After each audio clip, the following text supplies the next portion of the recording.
Shalom semuanya, selamat malam. Eh, Nama saya Reza, asal asli Jakarta, saat ini berdomisili di Gajah Mada, Jakarta Pusat. Sebelumnya terima kasih banyak buat waktu dan kesempatan yang sudah diberikan kepada saya. Dan puji Tuhan, semua karena kebaikan Tuhan, kita boleh sama-sama boleh berkumpul di komunitas ini. Yang pertama-tama, kepada yang terhormat untuk Mama Hana, Kak Edwin, Dr. Michael, Mas Devi, dan teman-teman semua yang saya kasihi, Shalom untuk semuanya. Sebelumnya,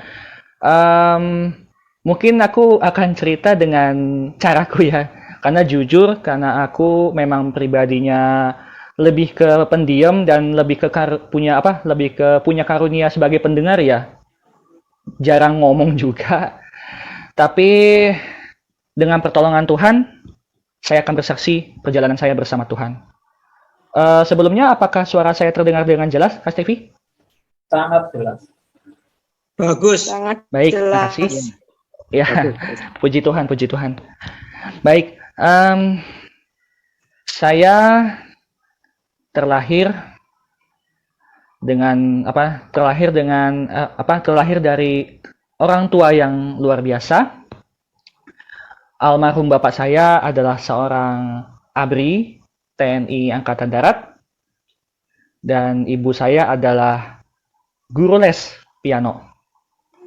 Saya terlahir dengan, saya anak kedua, Saya anak kedua dari dua bersaudara. Abang saya juga seorang tunanetra low vision, sama seperti saya. Dan kita tunanetra karena penyakit retinitis pigmentosa. Mungkin kalau beberapa teman-teman tahu, retinitis pigmentosa atau disingkat RP, bukan rupiah ya, disingkat RP, ini adalah penyakit kedua terbesar di dunia setelah glukoma. Ya, terbesar atau terbanyak. Nah, saya pribadi sebenarnya nggak ngeh ya kalau saya menerima penyakit itu. Ya, karena ketahuannya di usia 5 tahun saat saya diperiksa di sebuah rumah sakit mata. Di usia 5 tahun, saya mendapat cerita dari ibu saya punya penyakit retinitis pigmentosa ini. Tetapi saya nggak pernah kepikiran, saya nggak pernah berpikir itu tunanetra atau enggak, karena saya jujur nggak ngerasain apa-apa gitu ya. Saya nggak ngerasain apa-apa. Menurut saya penglihatan saya baik-baik saja. Hanya saja memang dari dulu sejak TK saya tidak bisa ngebaca tulisan di papan tulis sama sekali, bahkan sampai saat ini. Ya. Singkat cerita, di usia 5 tahun setelah penyakitnya ketahuan, saya sempat sekolah TK, tetapi hanya beberapa bulan saja. Karena guru TK saya mengeluh karena saya itu susah diajari karena nggak bisa baca papan tulis, kembali lagi.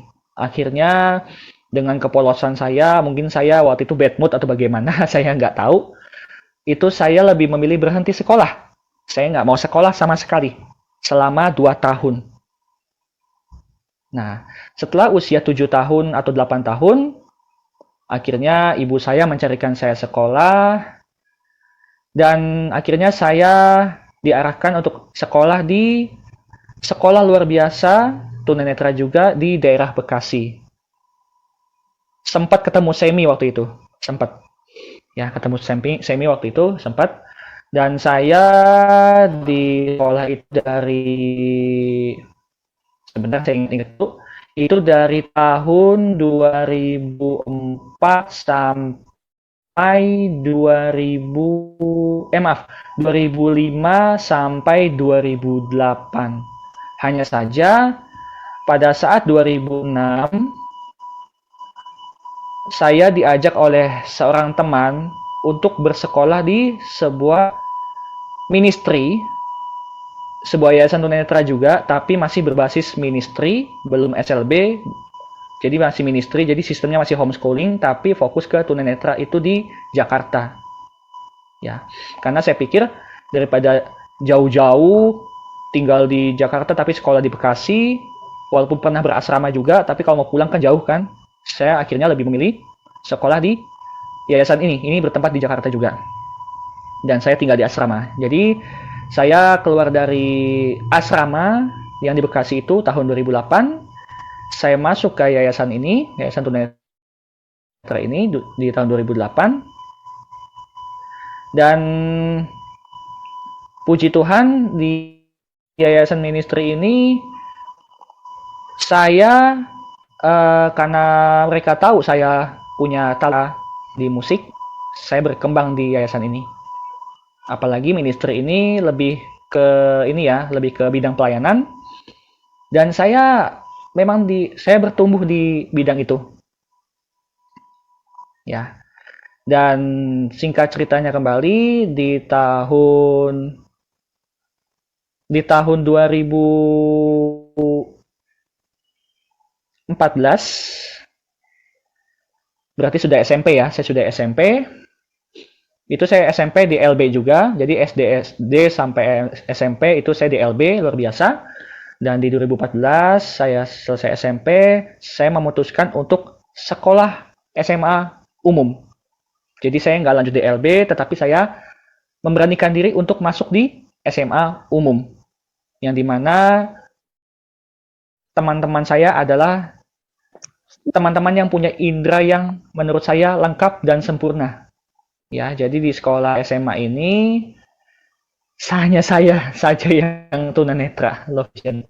Memang jujur sebenarnya memang kendalanya banget ya, banyak kendala yang saya hadapi, apalagi sekolah SMA yang saya masuk ini sama sekali belum pernah terima tunanetra.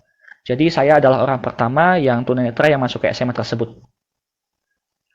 Tetapi puji Tuhan karena pertolongan Tuhan, karena kebaikan dan kemurahan Tuhan, saya mampu ngelewatin selama 3 tahun. Sampai tahun 2016, saya bisa lulus dengan nilai yang cukup baik. Karena saya selalu percaya bahwa apapun yang saya hadapi, saya selalu tahu bahwa Tuhan itu ada di samping saya. Ya. Dan setelah saya lulus dari SMA, saya memutuskan untuk bekerja. Karena pernah waktu itu sempat mau kuliah, tetapi mungkin karena memang tanda kutip ya, passion saya tidak di bidang mata pelajaran yang formal ya, bahasanya ya. Tetapi saya mau coba-coba masuk kuliah, ada donatur yang mau bantu saya, tetapi pada saat ujian untuk tes masuk itu saya gagal 2 kali. Akhirnya saya banting setir akhirnya. Keinginan saya untuk kuliah, akhirnya saya banting setir. Saya lebih milih untuk cari uang. Karena pada saat itu orang tua udah sakit-sakitan. Jadi saya pikir saya harus cari uang. Dan akhirnya di tahun 2016, di bulan November, saya melamar pekerjaan di sebuah perusahaan bank, ya, perusahaan bank yang memang kebetulan dia juga menerima tunanetra juga. Jadi saya masuk sebagai telemarketing. Dan lagi-lagi puji Tuhan, semua karena kemurahan Tuhan, semua karena kebaikan Tuhan, saya boleh mampu. Karena jujur, dunia pekerjaan itu kalau saya boleh bilang kejamnya luar biasa. Karena harus siap menerima segala omelan, harus siap menerima istilahnya ya injak-menginjak gitu ya.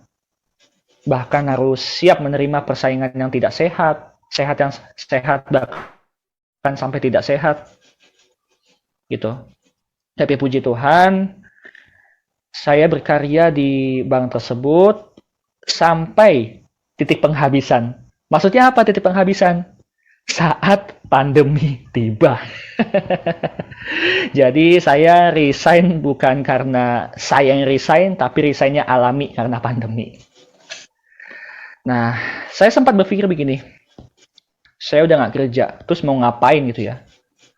Apalagi saya juga nggak tahu nih, ini penghasilan mau dari mana lagi. Cuman saya nggak pernah nyangka kebaikan Tuhan, kuasa Tuhan itu selalu sempurna atas diri saya.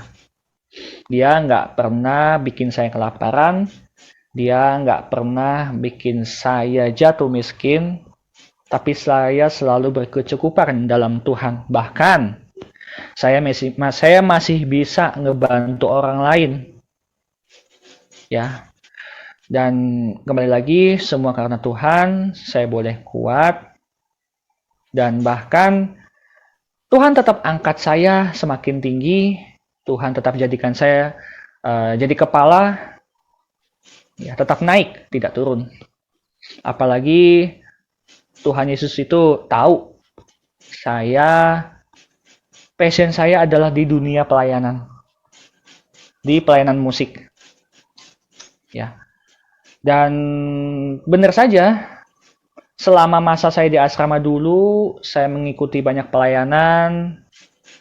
Bahkan pernah pelayanan bareng dengan, kalau mungkin teman-teman tahu, bapaknya dari Berry Likumahua, alias almarhum Benny Likumahua. Saya pernah pelayanan dengan beliau di tahun-tahun 2009 apa 2010 gitu, saya lupa. Maaf ya kalau alurnya mungkin agak acak-adul, karena seperti yang saya bilang tadi, sebenarnya saya itu nggak pinter ngomong, nggak pinter cerita, tapi saya sangat menikmati kebaikan Tuhan sampai saat ini, gitu ya. Bahkan Tuhan pernah juga memberi kesempatan kepada saya untuk performance bareng teman-teman asrama saya untuk performance main musik di acara Kick Andy di tahun 2010. Setiap kita itu punya kelemahan dan punya kekurangan. Tetapi kita harus percaya bahwa setiap kelemahan kita itu adalah kuasa Tuhan yang sempurna. Karena kenapa? Kita masing-masing punya karunia.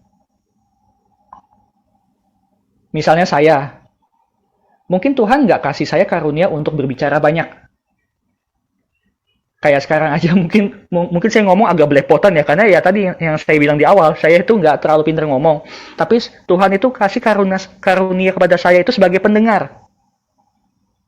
Makanya banyak teman-teman gereja saya yang mungkin curhat sama saya, dan saya selalu dengerin, dan saya selalu memberikan waktu saya untuk mendengarkan curhatan teman-teman gereja saya. Gitu. Tapi percayalah, setiap kelemahan kita itu adalah kuasa Tuhan yang sempurna. Kira-kira gitu, Kak Stevi. Terima kasih, Tuhan berkati.